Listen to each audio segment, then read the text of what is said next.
이제 매출세액 쪽은 다 끝난 거예요. 과세표준과 매출세액 쪽은 이제 마무리가 됐으니까 그 매출세액에서 뺄 수 있는, 공제받을 수 있는 매입세액 부분에 이제 들어간다고 보시면 돼요.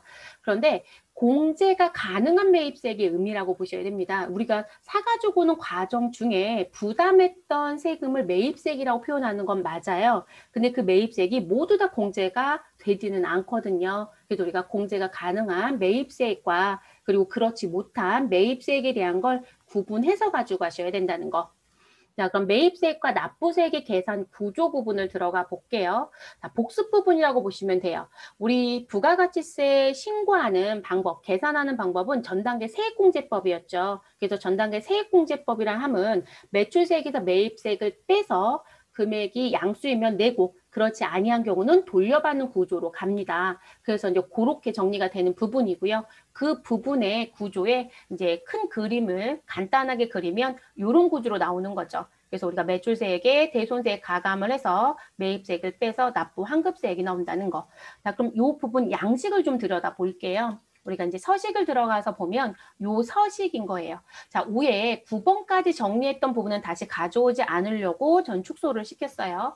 그래서 9번의 합계인 과세표준 및 매출세액이라는 부분에서 우린 매입세액을 뺄 거예요. 근데 이 매입세액에 아주 재밌는 건 중간에 이렇게 합계가 등장한다는 거예요. 자, 그 얘기는 무슨 얘기냐면 내가 사가지고 온 매입세액 전부를 10번부터 시작해서 14번까지 모두 다 합산을 한번 해요. 그리고 그 중에 공제를 못 받을 부분이 있다라면 16번의 금액으로 집계를 하고 그리고 빼서 얼마의 차감계가 나오는 금액 정리가 될 거예요. 그러면 실질적으로 17번 난인 차감계에 등장하는 금액이요. 최종 공제가 가능한 매입세액이라고 봐야 되고요. 그 매입세액이 매출세액 9번에 있는 세액에서 빼셔서 우리는 납부 환급세액이 나오는 부분이에요. 그리고 우리가 서식을 볼 때요. 이렇게 남번호도 있지만 이렇게 요 중간에 이렇게 가짜들이 써 있잖아요, 여러분. 근데 요 부분은 그 안에 소개들을 가져오고 싶어서 국세청이 표기한 사안이에요. 그렇게 봐주시면 되고요. 자, 그러면 자, 교재를 549페이지 실기 파트로 넘어갈게요. 네, 요것도 실기 쪽에 있는 내용 설명을 해서 우리 뒤에 가서는 서식에 바로 입력하는 거. 자, 그렇게 가볼게요. 그래서 실기 549페이지로 이동. 자, 그럼 549페이지 이동하셔서 이 매입세액 쪽 관련된 걸 하나씩 설명을 해볼게요. 우리가 그 교재 부분의 실기 쪽은 이런 그림으로 안 붙여드리고 우리 부가가치세 신고서 화면 프로그램에 있는 거 그대로 캡처한 게 붙어 있을 거예요. 그래서 순차적으로 보시면 되고요. 그럼 크게 제일 먼저 봐야 되는 건 세금 계산서 수치예요. 자, 우리가 매입세액에 들어가면 제일 먼저 하는 얘기가 뭐냐면 공제가 가능하려면 너가 기본적으로 어떠한 증빙을 받아왔을 때만 세금 계산서를 받아왔을 때만 가능해. 이렇게 시작을 해요.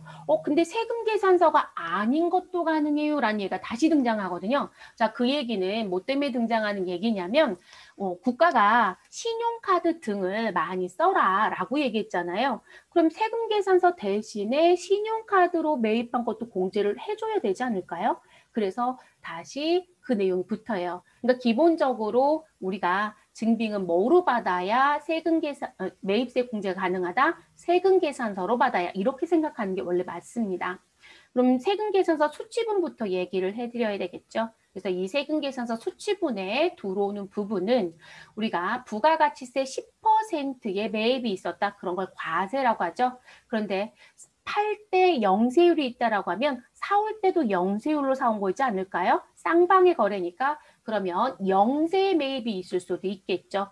그리고 매입 세금 계산서를 수치했다는 건 맞지는 않겠지만 매입 세금 계산 내가 발급해서 주는 입장이지만 그래서 매입 세금 계산서가 있다라는 것도 들어올 수 있겠죠.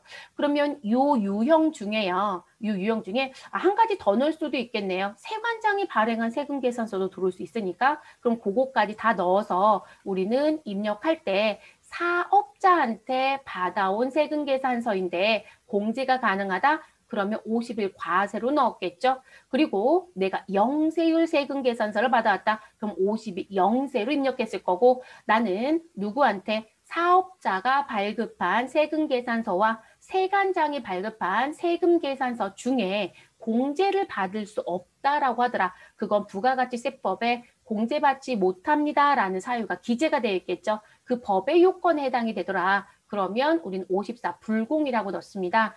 우리 여러분들이 54 불공을 대부분 사업자와 사업자 거래만 들어가는 줄 아세요? 아니에요, 여러분. 수입세금 계산서도 매입세 공제를 못 받을 수도 있어요. 그래서 못 받는 수입세금 계산서, 공제를 못 받는 수입세금 계산서는 55 수입으로 넣는 게 아니고요. 54 불공으로 넣는 거예요.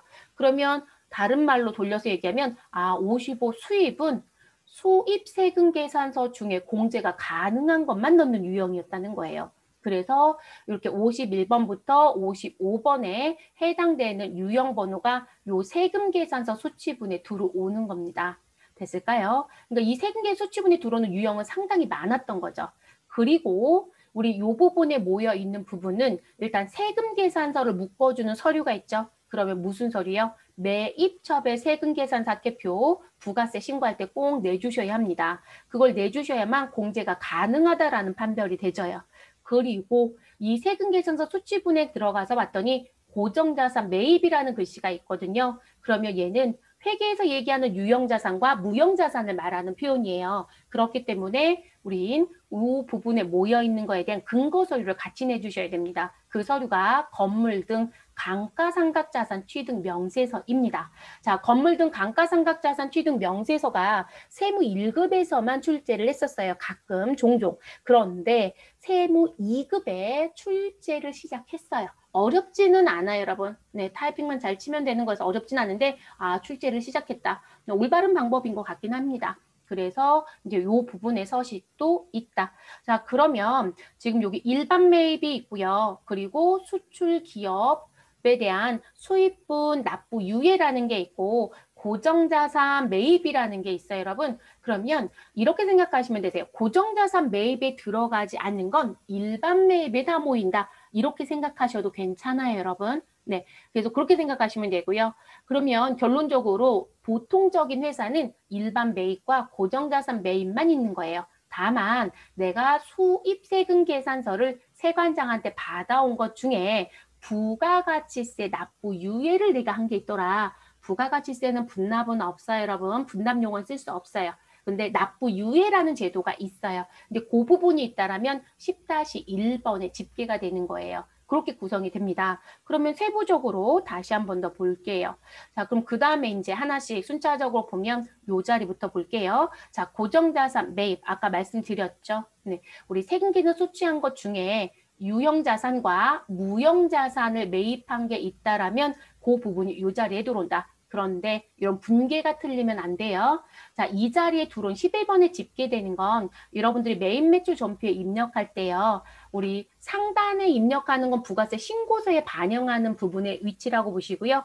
그리고 하단에 분계를 하죠, 여러분. 차변에 누구, 대변에 누구. 자, 그 부분에 입력한 부분을 또 끌어오는데요. 그 끌어오는 부분이 여러분들이 고정자산에 해당되는 이 유무형 자산의 계정 과목을 입력한 것만 11번으로 들어와요. 그러면 제가 기계장치를 구입했는데 원재료라고 회계처리를 해놨다. 그럼 여러분 11번 자리에 집계가 되는 게 아니고 10번 자리에 집계가 돼버려요. 그러면 부가세 신고가 엉뚱하게 들어가는 거예요.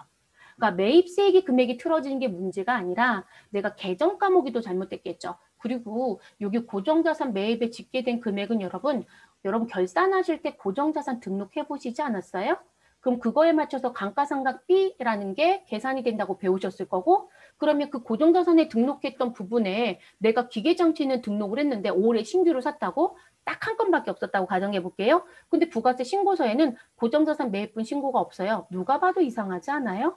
그러니까 이런 부분들을 다 신경을 써야 된다는 거예요. 그냥 하시는 게 아니라서. 그래서 그 부분. 그리고 11번 자리에 들어가는 부분 중에 우리 유형자산에 여러분 토지가 있지 않아요? 그러면 토지는 감가상각 하나요? 안 하나요? 안 해요.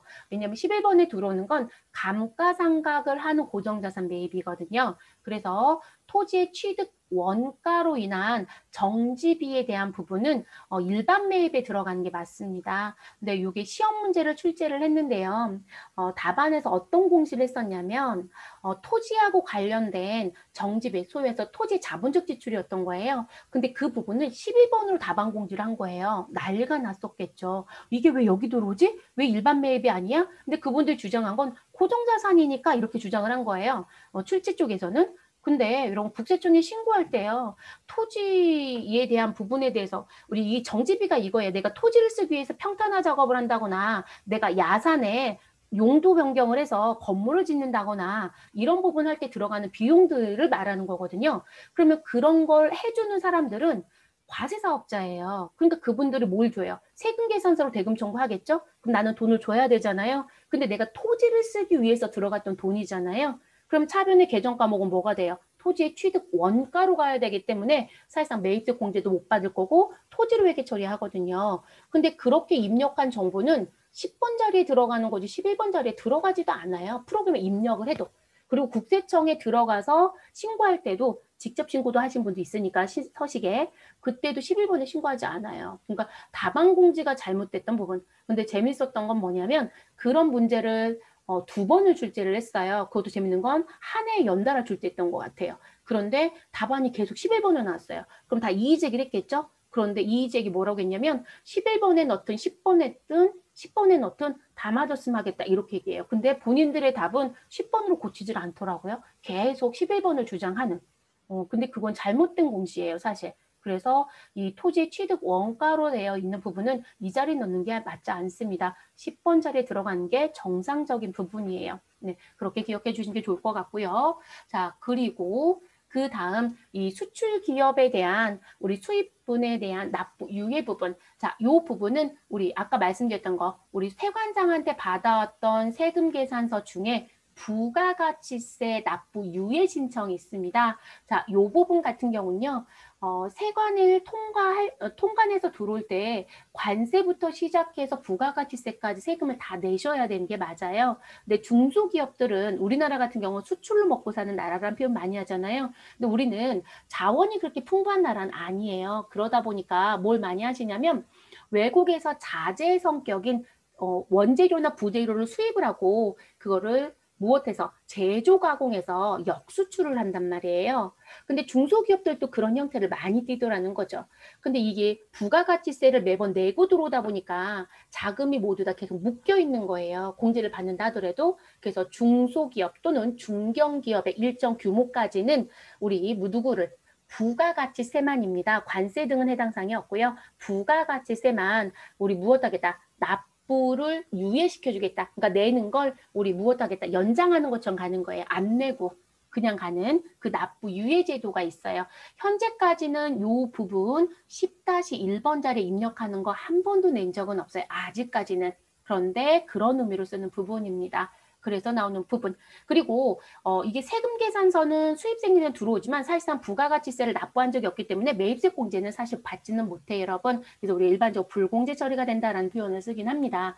근데 신고는 해야 돼요. 10-1번에 기재해서. 그러면 이 부분은 우리 회사 등록이라는 메뉴에 가면요. 추가사항 탭이 있어요, 여러분. 그래서 그 추가사항 탭에 여러분들은 대부분 기본사항만 대부분 공부를 했을 거예요. 근데 추가사항도 쓰는 탭이에요. 매우 중요하기도 하고요.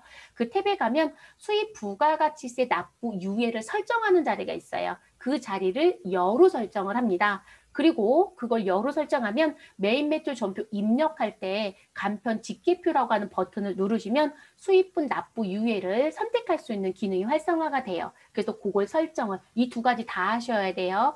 여 해놓으시고 그리고 이게 1년마다 우리 관할지 세무서에 갱신하는 거예요. 내가 신청하고요. 관할지 세무서에서 얘가 체납사실이 있었는지 없었는지 적정성을 검토한 다음에 너 해도 돼? 그러면 1년짜리 서류를 줘요. 그래서 1년마다 갱신하는 거거든요. 그러면 회사 등록에서는 언제부터 언제까지란 납부 이후에 여로 설정해서 기간을 넣는 거고 그리고 매입 매출 전표에서는 전표로 입력하셔서 이 간편집계표라고 하는 부분에 가서 요 체크표를 해주시면 요 10-1번에 들어와서 정리가 돼요. 그래서 여기 기재는 되지만 공제는 받지 않아요. 네, 낸 적이 없기 때문에 그런 부분을 쓰는 겁니다. 그래서 이렇게 됐을까요, 여러분? 그래서 나오는 부분.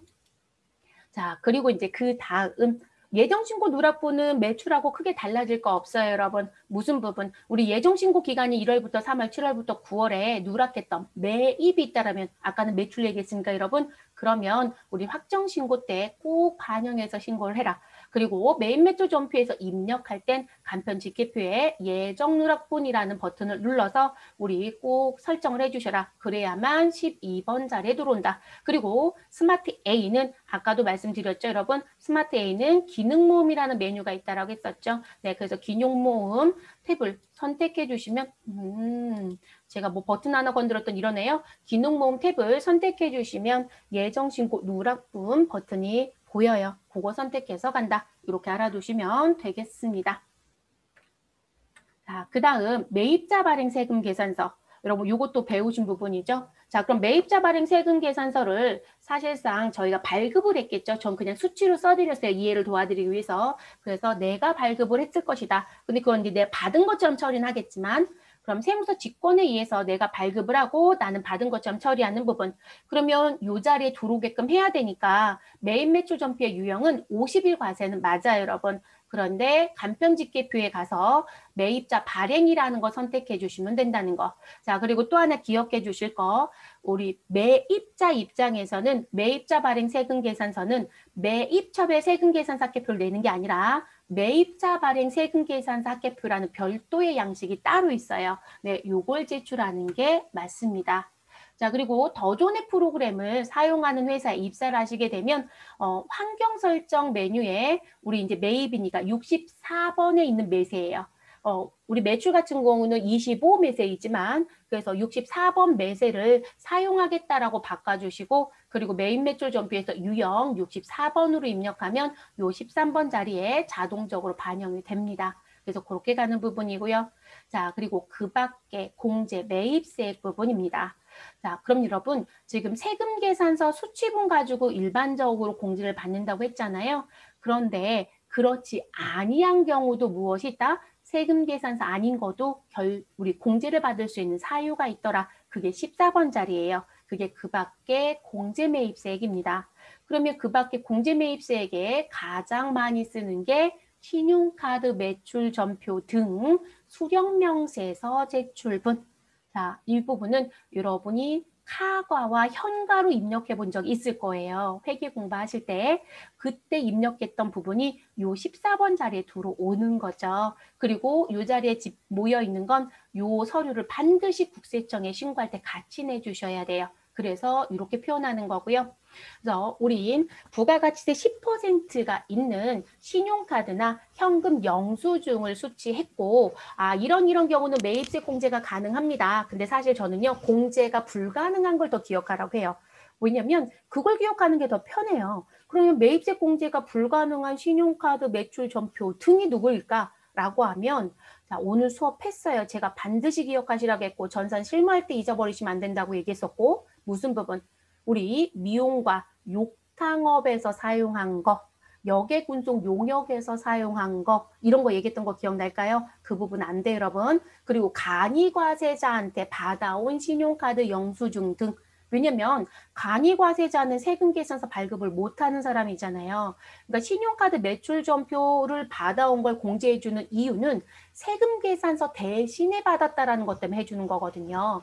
그러니까 세금 계산서 발급을 못하는 사람한테 받아온 건 사실상 매입세 공제를 받을 수는 없다가 돼버려요. 네, 그래서 그런 부분들은 기억해야 되겠죠. 그래서 그거 요건 모두 다 검토하셔서 공제 요건 충족하면 여러분이 57 카과나 60일 현가로 입력해서 이 14번 자리에 반영했다. 이렇게 보시면 돼요. 그리고 이 14번 자리는 여러분 실질적으로 부가가치세 신고서 3쪽에 다시 서식이 추가적으로 붙어요.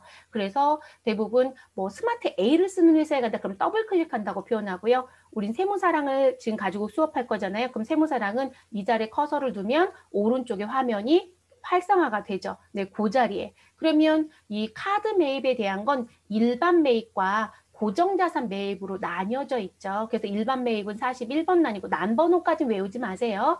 그리고 고정자산 매입은 42번 난에 각각 구분이 됩니다. 그럼 제가 또 잔소리처럼 얘기하겠죠. 여러분, 회계 처리하실 때 내가 카드로 복사기를 1,000만 원 주고 샀다. 그러면 반드시 비품이라고 회계 처리해야만 우린 몇 번 자리에 우리 고정자산 매입 자리에 들어간다는 거, 그걸 조심하셔야 되는 거죠. 자, 그러면 우리 이 신용카드 매출점표 수령 명세서도 내지만 고정자산 매입도 있기 때문에 무슨 서류도 내요? 건물 등 감가상각자산 취득 명세서도 같이 내야 되는 거겠죠. 그럼 여러분 건물 등 감가상각자산 취득 명세서 작성에 반영되는 게 두 개네요. 세금계산서 수취분 중에 고정자산 매입, 신용카드 등 수취분 중에 고정자산 매입. 이해되셨어요? 네, 그런 거 조회 문제도 출제하니까 회계 공부하실 때 조심하실 것. 그래서 그런 부분이 또 우리가 갖고 가야 되는 부분. 자, 그리고 그 밖에 공제매입세 이거로 못 끝나요, 여러분. 그 다음에는 우리가 의제매입세액에 대한 부분.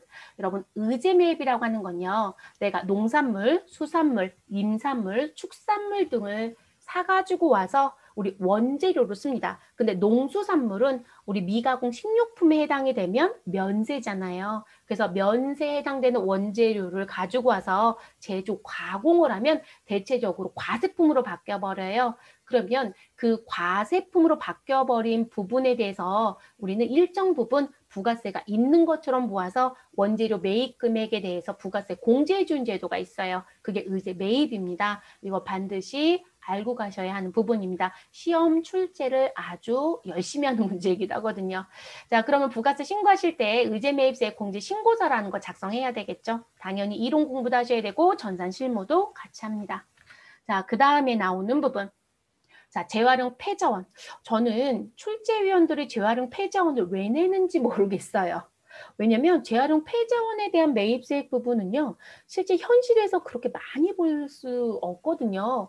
근데 자주 내고 있어요. 사실상. 그래서 이 부분도 서식 작성은 하실 수 있으셔야 되는 부분입니다. 그럼 재활용 폐자원이라는 건 좀 코로나가 생기면서 우리 제일 문제가 뭔가요? 우리 실질적으로 쓰레기가 너무 많다. 근데 그 쓰레기 중에 재활용할 수 있는 거 분리수거 좀 잘해주세요. 이런 얘기 많이 하죠. 우리나라가 실질적으로 통계적으로 뽑으면 재활용률이 되게 높다고 나왔대요. 근데 이게 이제 너무 이슈거리가 되면서 데이터를 뽑아보니까 재활용 비율이 높지 않답니다. 그러니까 원래 이제 재활용으로 실어가는 양을 카운트했던 건데 그 안에서 재활용이 안 되는 게 너무 많다는 거예요. 근데 그 재활용이 이거예요, 여러분. 그러면 그 재활용과 관련돼서 우리 실질적으로 나와져 있는 부분에 대해서 일정 부분만큼 매입세 공제를 해주겠다는 관점이에요. 그럼 이런 고물상이 대표적이겠죠. 그래서 고물상에서 누군가한테 고물을 팔았어요. 근데 그게 재활용을 쓰였다는 거죠. 근데 고물상이 간이과세자이면 사실상 세금 계산서를 발급해 줄 수가 없겠죠. 그럼 사간 사람은 이 사람한테 사온 부분에 대해서 세금 계산서 수치를 못 하잖아요. 그럼 매입세 공제를 못 받잖아요. 그래서 그 부분에 대해서 세금 계산서가 없는데도 불구하고 공제해주는 제도를 만들어준 게 이 재활용 폐자원에 대한 공제예요. 그래서 이제 이 부분이 있는 거고요.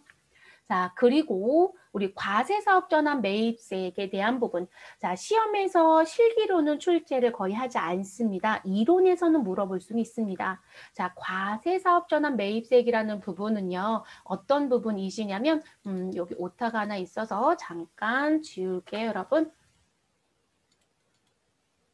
자, 이 부분은 어떤 부분이시냐면 우리가 면세사업자가 과세사업자가 될 수도 있고 과세사업자가 면세사업자가 될 수도 있겠죠, 여러분. 그럼 면세사업자가요.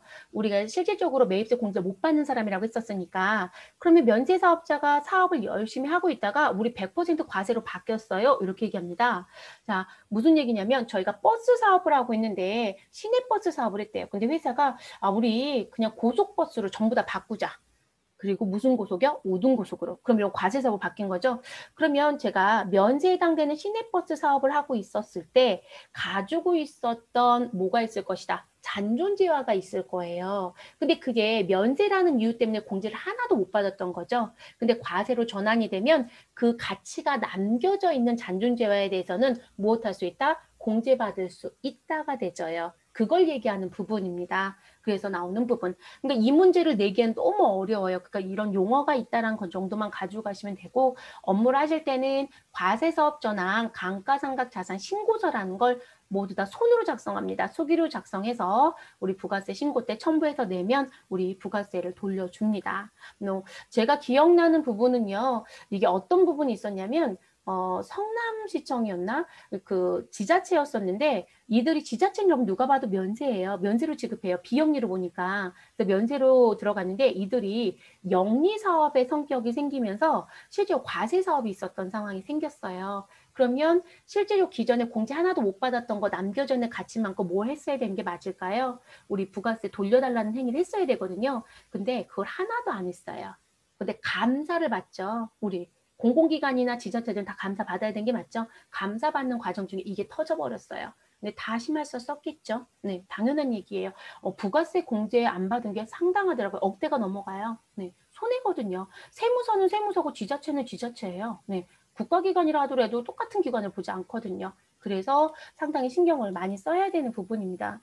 자, 재고매입세액이라는 부분. 자, 우리 간이과세자는 실질적으로 부가가치 10%를 전부 다 공제해주지 않았었어요, 여러분. 그래서 저희가 부가세 수업했을 때 뭐라고 말씀드렸냐면 일반 과세자 같은 경우는 매출 세액에 대한 부분이 공급가액의 10%를 그대로 정리하는 거지만 우리가 무슨 부분에 대해서는 간이과세자는 부가율이라는 게 있다. 그래서 업종별 부가율을 곱하고 거기에 10%이다. 그러면 매입세 공제를 받을 때도 부가율만큼만 받아야 형평성이 맞아지더라는 거죠. 근데 그러면 내가 10% 전체를 받았던 게 아니라 일부만 받았거든요. 근데 이 간이과세자가 일반과세자로 전환이 됐다는 거예요. 그러면 기존에 내가 부가세 공제를 일부만 받았던 부분이 이제 매출세액 부분 자체가 10%로 그냥 가버리니까 기존에 공제 못 받았던 남겨져 있는 재화에 대해서 무엇해라? 부가세 공제를 해달라고 요청하라는 거예요. 이게 재고매입세액이에요. 이것도 본인이 알아서 하셔야 돼요.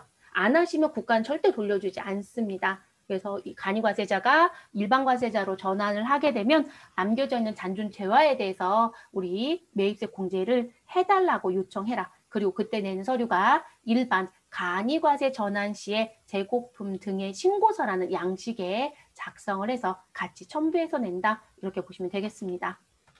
자, 그리고 변제대손세.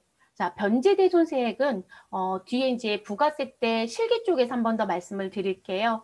자, 우리 변제대손은 실제 현실에서 많이 볼 일은 없습니다. 왜 그러냐면 우리 대부분 못 받는 돈이 생겼다라는 거로 거의 끝나는 경우가 많아요. 대손금 회수도 아주 희박이에요. 근데 여기서 나오는 이 용어는 어떤 부분의 용어이신 거냐면 우리 매입자가 여러분 오늘 대손 수업을 했어요. 근데 그 대손 수업했던 걸 떠올려 보시면 공급자는 부가세를 냈다가 대손이 확정이 되면서 냈던 부가세를 돌려받았어요. 근데 여러분 매입자는 실질적으로 공제를 다 받고 끝내놓은 상태죠. 근데 파산이나 부도는 회사가 없어지는 거지만 여러분 소멸시효 완성을 생각해 보실게. 제가 뭐라고 했냐면 소멸시효 완성은 회사가 없어지는 게 아니라 회사는 계속 있는 거다. 근데 이 나한테 돈을 줘야 되는 사람이 악덕이다. 제가 이렇게 이해를 시켜드렸어요. 그러니까 얘가 돈을 안 주더라는 거죠. 근데 저는 소멸시효 완성이 된 시점에 대손이 확정됐으니까 국가한테 부가세를 다시 돌려받았다는 거예요. 근데 국가 입장에서 보니까 지금 무슨 상황이에요? 매입자는 국가한테 매입세 공제를 받았고 매출자는 냈던 세금을 다시 돌려달라고 해서 가져갔어요. 그럼 국가 입장에서는 손해예요. 돈을 내주고 지금 자기가 실질적으로 받았던 걸 내주는 것처럼 움직여야 되는데 그게 아니라 무슨 상황이 생기는 거예요? 한쪽은 매입세 공제 받아서 부가세를 덜 냈고 한쪽은 냈던 세금을 가져갔으니까 지금 국가는 부가세가 더 밖으로 나간 꼴이 돼버리거든요. 그러면 국가 입장에서는 그런 업체들을 선별을 해요. 그리고 그들한테 얘기합니다. 너 지금 부가가치세 공제받았지? 근데 너 상대편에 있는 공급자가 대손 세공제 받았어. 그러니까 너 공제받았던 거 다시 토해내라 라고 얘기해요. 그런 걸 대손 처분한다고 얘기합니다. 그래서 대손 처분을 받으면 우리는 아직 안 배웠지만 뒤에 공제받지 못할 매입세액에 대손 처분받은 세액을 거기다 써요. 자, 그리고 나서 그 기업이 거래처한테 돈을 변제해요. 갚았다는 거죠. 그럼 부가세까지 같이 갚았을 거거든요. 그러면 이제 그들은 다시 얘기해요. 나 대손 처분 받았던 거 대손금 변제했거든. 그러니까 나 매입세 공제 다시 해줘. 라고 얘기합니다. 그러면 이 대손세 공제 신고서에 가면 이 대손 변제라고 하는 게 별도로 붙어 있어요. 거기다 입력을 해서 14번 자리에 집기를 내서 국가한테 돈을 돌려달라고 요청을 하셔야 합니다. 그래서 나온 부분. 그런데 실제 실무자들 수업을 해보면 이 얘기 듣고 다 웃어요. 그런 일이 있어요? 라고 많이 물어보세요. 대손 처분을 국가가 하는 경우가 그렇게 많지가 않아요. 네, 쉽지 않다라는 거죠. 네, 그래서 실질적으로 건수가 많지는 않습니다. 그런데 이거 시험 문제 실기를 출제했었습니다. 네, 요 서류 작성하는 거로. 그래서 뒤에 가서 저희 전산실무 때 문제 형태 한번 볼 거예요. 그래서 그때 다시 보시고요. 자, 그 다음 외국인 관광객에 대한 환급세액이란 부분이 있어요.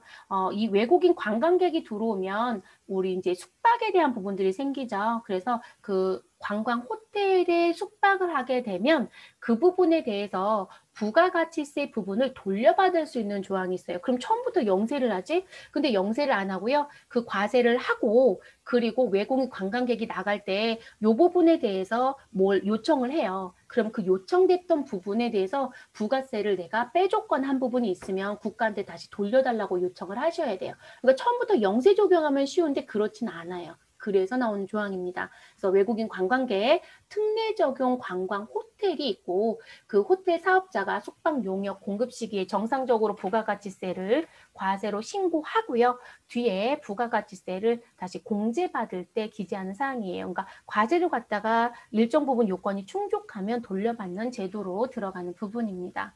그래서 조금 다른 부분이고요. 자, 그 다음 공제받지 못할 매입세액 부분 얘기를 할게요. 자, 여러분 16번에 들어가는 공제받지 못할 매입세액은 제가 왜 이렇게 보여드리냐면 세금 계산서 수취분 중에 공제받지 못할 매입세액이다 이렇게 기억하셔야 돼요. 자, 그럼 다른 말로 무슨 얘기일까요?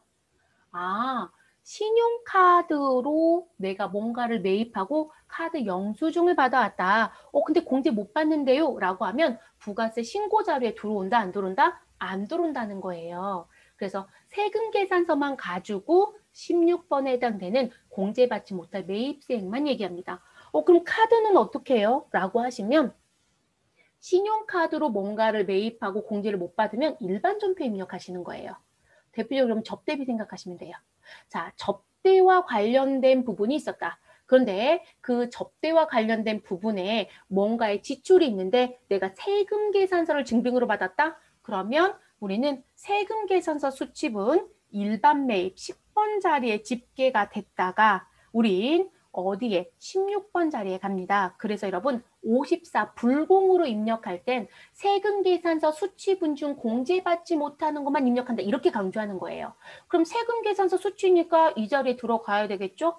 그리고 우리 54 불공은 16번 자리에 들어온 게 맞거든요. 그래서 54 불공은 양쪽에 찍혀요. 근데 제가 접대 목적으로 물건을 구입하고 카드 결제했다? 그러면 그 부분은 매입 매출 전표 입력하는 게 아니라 그냥 일반 전표에 차변의 접대비, 대변의 미지급금, 그리고 카드사 입력해서 정리를 끝내버릴 거예요. 그렇기 때문에 절대로 다른 부분은 들어오지 않습니다. 그런 의미가 됩니다. 자, 그래서 그 내용. 그러면 요 얘기가 교재에 당연히 써 있겠죠, 여러분. 그래서 세금 계산서 수취분 중에 매입세 공제를 못 받게 되면 우리는 유형 54 불공으로 입력할 것이다. 그 부분이 이 자리에 들어오고 우리는 부가가치세 신고할 때 공제받지 못할 매입세액 명세서를 반드시 작성해서 무엇 해야 된다? 제출을 하셔야 합니다. 그래서 그렇게 진행이 되는 부분. 자, 근데 이 안에 들어갔더니 또 다른 얘기가 있어요. 그냥 공제받지 못할 매입세 그거 하나로 딱 끝나면 좋은데 그 부분 말고 다른 얘기가 등장해요. 무슨 부분? 이제 겸용사업자가 문제 여러분. 우리 겸용은 뭐였죠? 과세와 면세를 같이 하는 사업자. 그러면 여러분 같이 쓰는 게 있지 않을까요? 우리 분리시키지 못하는 거. 저희는 지금 과세사업과 면세사업을 같이 하는데 사무실 하나를 같이 쓴다. 근데 우리의 건물이 아니다. 그럼 우리는 달달이 임차료 청구서가 들어오겠죠. 그럼 저희는 무엇 했을까요? 매달 임차료 500만 원 부가세 50만 원. 그래서 나는 임차료 그래서 나는 얼마를 줬다? 부가세 포함해서 550을 줬다. 근데 거기서 과세 사업도 하고 면세 사업도 하고 있는 거예요. 그러면 우리는 같이 쓰는 상황이 되는 거죠. 그런 걸 공통이라고 해요. 그러면 우린 500에 50이라고 했으니까 50만 원이 공통 매입세라고 붙는 거예요. 그럼 그 50만 원 중에 면세에 해당되는 건 공제를 받을 수 없을 것이고 과세에 해당되는 건 공제를 받을 수 있다라고 얘기하겠죠. 그런 걸 우리가 안분하고 정산하고 재계산하겠다고 할 거예요. 네, 요 부분에 대한 걸 하셔야 돼요. 그래서 뭐 겸용사업자이신 분들이 부가세 신고할 때 너무 머리가 아프다고 하고요. 심지어는 저희가 수업을 하면 이런 분들 계세요. 아, 이거 배워보니까 너무 어려워요. 저는 겸용사업자에 취업을 나가지 않겠어요. 이런 분도 계세요. 그럴 필요는 없어요. 네, 업무를 하시다 보면 숙달이 돼요. 처음에만 좀 어려운 거예요. 그래서 안분, 정산, 재계산이라는 거에 의해서 면세 사업에 해당되는 비율만큼 우리는 불공 처리를 해야 된다. 공제받지 못할 매입세액으로 처리해야 된다. 당연히 서식은 무슨 서식 낼 거고요. 공제받지 못할 매입세액 명세서를 냅니다. 근데 대부분들 특이하게 생각을 해요. 처음 보신 분들은. 우리 아까 조금 전에 54 불공도 이거 낸다고 하지 않았나요? 네. 서식이 한 장에 무슨 부분? 공제받지 못할 매입세액 54 불공에 해당되는 거, 안분에 해당되는 거, 정산에 해당되는 거, 재계산에 해당되는 게 A4 용지 한 사이즈 양식에 모두 다 있습니다. 같이 쓰는 양식이라는 거예요. 그럼 프로그램도 이런 메뉴가 하나일까요? 아니면 다수일까요? 하나예요. 하나의 탭으로 구성이 되어 있습니다. 그렇게 들어가는 부분이고요. 자, 그리고 그 다음 대손 처분 받은 세. 제가 아까 말씀드렸죠, 여러분. 변제 얘기할 때요. 그래서 과세당국, 우리 세무서겠죠. 과세당국이 매입과 관련돼서 부가가치세 공제받은 부분에 대해서 대손 처분 통지를 하면 우리는 다시 부가세 매입세액을 무엇해야 된다? 토해내야 된다. 근데 재밌는 건 여러분, 이 대손 처분받은 세액은 국세청에서 과세당국에서 통지서가 오기 때문에요. 별도 서류를 근거로 내진 않아요. 그냥 부가가치세 신고서에 직접 입력해요. 직접 입력해서 신고를 해버리고 끝낸다. 이렇게 보시면 되겠습니다. 회계 처리는 당연히 하겠지만요. 그렇게 가는 부분입니다. 자, 그래서 여기까지가 무슨 부분이다. 우리 매입세액과 납부세액과 관련돼서 나오는 계산 구조의 전체 그림이에요. 그래서 이렇게 정리되는 부분입니다. 그래서 이번 강좌는 요거로 끝내고 여러분 제가 화면 잠깐 넘어갔었잖아요. 네, 그 부분으로 다시 넘어가도록 하겠습니다.